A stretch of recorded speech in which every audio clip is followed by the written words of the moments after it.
সেই কিশোরগঞ্জের শামসুন্নাহার আপার জীবনের গল্প শুনেছেন, পাশে তার মেয়ে বসা আছেন এবং তাদের পরিবারের যে সমস্যাগুলো তুলে ধরার জন্য আজকেও তারা কিছু বলবে সেই বিষয়ে আলোচনা করব। তো চলুন দর্শক আমরা কথা বলি তার সাথে। আসসালামু আলাইকুম। ওয়ালাইকুম আসসালাম। কেমন আছেন? জি ভালো। ভালো আছেন? আচ্ছা, আমরা একটু প্রথমে পরিচয়টা জানবো, কারণ হচ্ছে যে অনেকেই তো নতুন দর্শক থাকতে পারেন। তো আপনি দেশের বাড়ি এবং পরিবারে কে আছেন এই বিষয়ে একটু জানবো। হ্যাঁ, আমার দেশের বাড়ি কিশোরগঞ্জ। একটু জোরে আপু। আমার দেশের বাড়ি কিশোরগঞ্জ। পরিবারে 2 বোন 1 ভাই। 2 বোন 1 ভাই, সবাই বিয়ে শাদী কমপ্লিট? আচ্ছা, তারা কি গ্রামে থাকে না ঢাকায়? তারা গ্রামে থাকে। গ্রামে থাকে।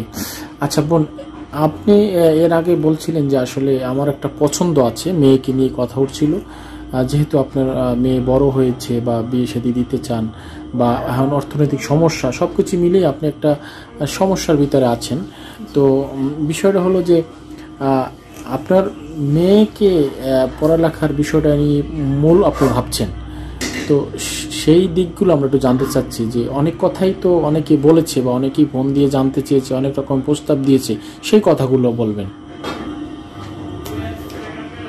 হ্যাঁ, আমি আমার মেয়ের জন্য যদি কোনো ভালো প্রস্তাব আসে, সেটা যদি আমার পছন্দ অনুসারে হয় তো আমি হ্যাঁ বলবো অবশ্যই। কারণ এটা একটা লাইফের ব্যাপার, শুধু মানে একটু জোরে বলেন বোন। আমি আসলে ওর লাইফটা নিয়ে ভাবি। ওর লাইফে যদি ভালো কিছু হয় সেটা আমি সাপোর্ট করব।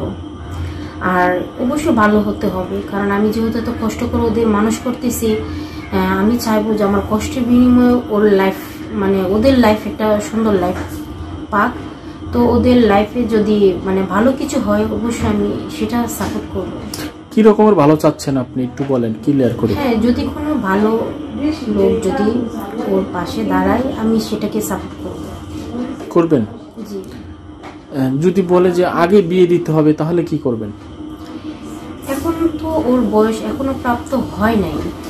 প্রাপ্ত না হইলে তো আমি এতটুকু জ্ঞানহীন না যে আমি অপ্রাপ্ত মেয়েকে বিয়ে দিয়ে দেবো। যতই কষ্ট হোক আমি প্রাপ্ত হইলেই বিয়ে দেবো।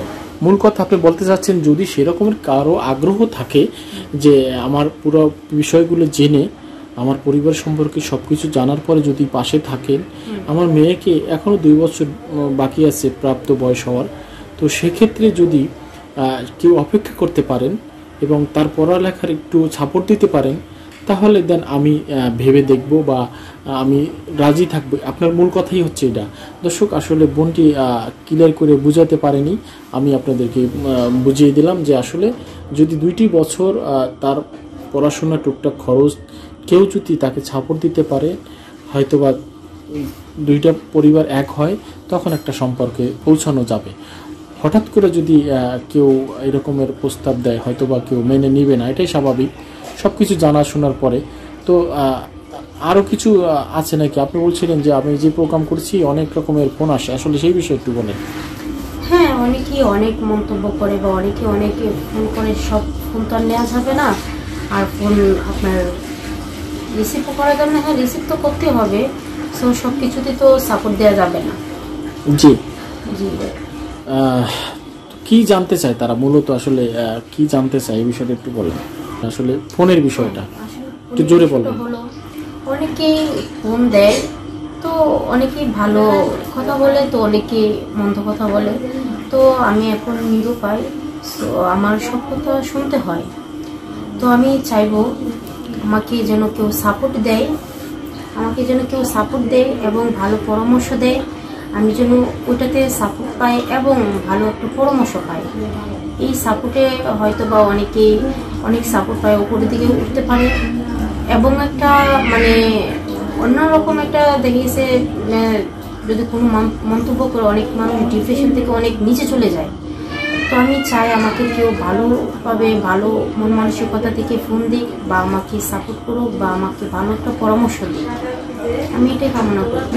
মেয়েকে নিয়ে অনেক কথা বলছে, আপনি এর আগে বলছিলেন আমাকে, সে কথাগুলো একটু জানতে চাচ্ছি মেয়েকে নিয়ে। হ্যাঁ, মেয়েকে নিয়েও আমি বলি যেন আমাকে অবশ্যই ভালোভাবে কেউ যদি আমাকে সাপোর্ট দেয়, যে না আমি সেটাকে সাপোর্ট করব। ভালো পরামর্শদাতা এবং ভালো মন মানসিকতার যদি লোক এরকম আমাকে সাপোর্ট আমি পাই, যেটা আমার মনের মধ্যে বাজবে সেটা আমি সাপোর্ট করব।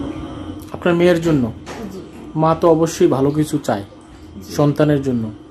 মায়ের মনে যদি কেউ মার মন যদি কেউ জয় করতে পারে অবশ্যই সে পাবে, এইটাই তো বলতে চাচ্ছেন? আচ্ছা, আমরা এর আগে শুনছিলাম যে মেয়ের সাথে সম্পর্ক করার আগে মেয়ের মার সাথে সম্পর্ক করে এই জন্যে যে মেয়েকে যদি নিতে হয় মাকে একটু ভালো ব্যবহার আদব কায়দার সম্পর্কে সব কিছু জানে। আমরা শুনছি যে মা যদি সায় দেয় তাহলে সেখানে প্রস্তাব হয়, এরকম আমরা শুনছি ময়মুরব্বির কাছে যে মা বাবা যদি বলে যে ভালো ছেলে, তাই না বোন? আচ্ছা, আপনিও সেরকম চাচ্ছেন, যদি সেরকম ভালো কিছু পান তার কাছ থেকে অবশ্যই আপনি দিতে কোনো অসুবিধা নেই। যাই হোক, প্রত্যেকটা মা চান তার সন্তানকে ভালো জায়গায় দিতেন, ভালো থাকুক, না খেয়ে হলেও সন্তানদেরকে খাওয়াই রাখেন। তো আমি একটু আপনার মেয়ের কাছে যাচ্ছি। আসসালামু আলাইকুম, কেমন আছেন আপনি? ভালো আছেন। আজকে কি খাওয়া দাওয়া হয়েছে? আচ্ছা, কি রান্না করেছে আম্মু? মাছ রান্না করেছে। আচ্ছা, আপনার আম্মু তো যে কথাগুলো বলছে আসলে আপনি সব কথাগুলো তো শুনেছেন, তাই না? আসলে এই দিকগুলো আপনি কিভাবে দেখছেন যে আপনার মায়ের সাথে কি আপনি সহমত আছেন? যে আছে না অনেক মেয়েরা অনেক রকমের অন্য মন মানসিকতা থাকে, মায়ের কথা বোঝে না, মায়ের কষ্ট বোঝে না। আপনি কি এর থেকে ব্যতিক্রম নাকি মায়ের দলে আছেন? মায়ের দলে আছেন। যাক, একটা মেয়ে আসলে মেয়েরা অনেক সময় মায়ের দলেই থাকে, আবার বাবার দলেও থাকে, তা ঠিক। তো শামীমের কাছে আমি আরেকটা প্রশ্ন জানতে চাচ্ছি, সেটা হলো যে আপনার আম্মুর কাছে তো অনেক রকমের ফোনের বিষয় আসে, তো আপনি আসলে কিভাবে দেখছেন? অনেক কথাই তো শুনেছেন আম্মুর কাছে, এই বিষয়টা একটু বলেন। জি, আম্মু অনেক সময় আম্মু বলে যে অনেক ধরনের ফোন আসছে আমাকে নিয়ে। জি, কি রকমের ফোন? সেটা তো আমি বলতে পারি না, আম্মু তো আর এত কথা আমাকে বলে না। তাহলে কি আম্মুর কথা কিভাবে আসলে? আম্মু অনেক সময় বলে যে বিয়ের প্রস্তাব আসে, এই সেই কথা হচ্ছে আম্মু যেটা বলবে আমি সেটাই করব। আম্মুর কাছে অনেক প্রস্তাব আসে আপনার বিষয়ে, আপনার কাছে কি ভালো লাগে না খারাপ লাগে? তো যে ফোনগুলোর মাধ্যমে আসে আসলে সেই ফোনের অনেক কথাই তো আম্মু শেয়ার করে, তাই না? তো সেই কথাগুলো আসলে আপনি কিভাবে দেখছেন? জি, প্রস্তাবের বিষয়ে যে কথাগুলো শুনতে তো ভালোই লাগে। একসময় আমাদের পাশে কেউ ছিল না, এখন অনেকে আসছে আমাদের পাশে থাকার জন্য। জি, তো এই দিকগুলো আপনার কাছে কেমন লাগে? ভালো লাগে। সব প্রস্তাব কি মেনে নেবেন? না, নেবেন না? কোনটা মেনে নেবেন? আমি তো আর এত কিছু জানি না। আম্মু যেটা বলবে যে ভালো হবে, আম্মুর মনে হবে, আমি সেটাই আম্মুর কথা শুনি। কেউ যদি আপনাকে ভুলভাল বুঝিয়ে রাজি করায় তাহলে? আমি প্রশ্নে আসে না, আমি অন্যের কথা শুনবো না। শুনবেন না? বাহ, ভালো কথা বলছেন, আম্মুর কথা শুনবেন। আচ্ছা, আম্মুর পাশে সবসময় সহযোগিতা করেন? আম্মু যেহেতু বাইরে কাজ করে, পড়ালেখার ফাঁকে আপনি বাইরে সংসারের মোটামুটি কাজ কাম গুছিয়ে রাখেন, তাই না? আম্মুকে হেল্প করেন? সবসময় করেন নাকি আম্মু বলে দেয় তারপর? সবসময় করেন। আচ্ছা দর্শক, আমরা শুনছিলাম একটা অসহায় পরিবারের মেয়ে এবং মেয়ের আম্মুর কিছু কথা।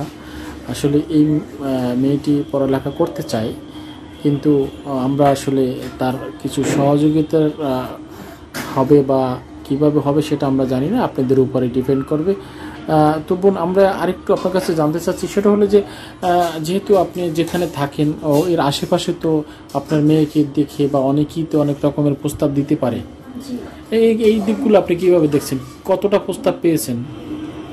হ্যাঁ, প্রস্তাব তো অনেক আসবে, আসছে কতগুলো আসতেছে বা আসে। যেহেতু আমার মেয়ে আসলে মা হিসেবে বললে এটা অনেক বেশি বলা হয়, আমার মেয়ে আসলে দেখতে অনেক কিউট, যার ফলে দেখা গেছে ওকে নিয়ে যদি বাইরে বের হই বা কারো চোখে পড়ে তাহলেই দেখা গেছে আমার কাছে বিয়ের প্রস্তাব অটোমেটিকলি আসে। তো আমি এগুলো এখন সাপোর্ট করতেছি না, যেটা আমার চোখে পড়বে যে না এটা আমার সাপোর্ট করা দরকার, তখন আমি সেটাকে মানে সাপোর্ট করব, যেটা আমার মনে বাজবে। কারণ আমি যেহেতু আমার পরিস্থিতি অনুযায়ী আমি আমার মেয়ের দিকে আগাবো আর কি। আমি এখন আমি যেহেতু আমার এখন পরিস্থিতি খারাপ, তো আমি এখন এদিকে আমি আগাতে চাই না।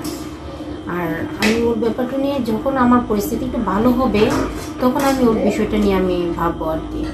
মানে আশেপাশে যে প্রতিবেশী যারা আছে এরকমের কিছু প্রস্তাব আসে, আসাটা স্বাভাবিক। আসাটা স্বাভাবিক। একটা মেয়ে যদি বড় হয়, কারো চোখে পড়ে, সে আসলে ধনী না গরিব এটা বিচার করে না, বিচার করে আসলে একটা মেয়ের উপর, মেয়েটা দেখতে কেমন, মেয়েটা শুনতে কেমন, সে অনুসারে একটা প্রস্তাব আসে। তো এখান থেকে ভালো ভালো ঘর থেকেই প্রস্তাব আসছে, ইভেন ভালো ভালো মানে চাকরি করে, ভালো বাড়ি আছে, হ্যান তেন এরকম মানে আসছে। আসলে আমি রিজেক্ট করছি, কারণ হলো এখনো ওটা আমার মনে পড়ে না। আমি যদি ভাবি যে না আসলে কেউ মন মানসিকতার দিক থেকে ভালো, হ্যাঁ আমি সেটাকে সাপোর্ট করবো, যেটা আমার মনে বাজবে আর কি, যেটা আমার সাপোর্ট করা দরকার, তখন আমি সেটা সাপোর্ট করব। অনেক ধন্যবাদ। আমরা আজকে বিদায় নিতে চাচ্ছি দর্শক। আমরা আরও কিছু কথা আছে, আমরা পরবর্তীতে শুনবো। আজকে আমরা বিদায় নিচ্ছি এবং যাওয়ার আগে একটি কথাই বলে যে অবশ্যই আপনারা ভালোভাবে অসহায় পরিবারের সহযোগিতা করেন। সব কিছুই ঠিক আছে, একটু যাচাই করে এবং ভালো করে খোঁজখবর নিয়ে আপনারা করবেন। কিন্তু কোনো রকম প্রতারিত হলে চ্যানেল কর্তৃপক্ষ দায়ী নয় এবং এটা সম্পূর্ণ আপনাদের উপরে ডিপেন্ড করবে। এবং যদি কোনো সহযোগিতার প্রয়োজন হয় আমাদের সাথে যোগাযোগ করবেন, আমরা চেষ্টা করব আপনাদের সহযোগিতা করার জন্য। তো দর্শক, ভালো থাকুন, সুস্থ থাকুন এবং কোনো পরিবারকে অযথা ফোন দিয়ে ডিস্টার্ব করবেন না। যদি আপনার প্রয়োজন হয় অবশ্যই ফোন দিবেন এবং আমরা চেষ্টা করব যোগাযোগ করিয়ে দেওয়ার। তো দর্শক, ভালো থাকুন, সুস্থ থাকুন। আল্লাহ হাফেজ, আসসালামু আলাইকুম।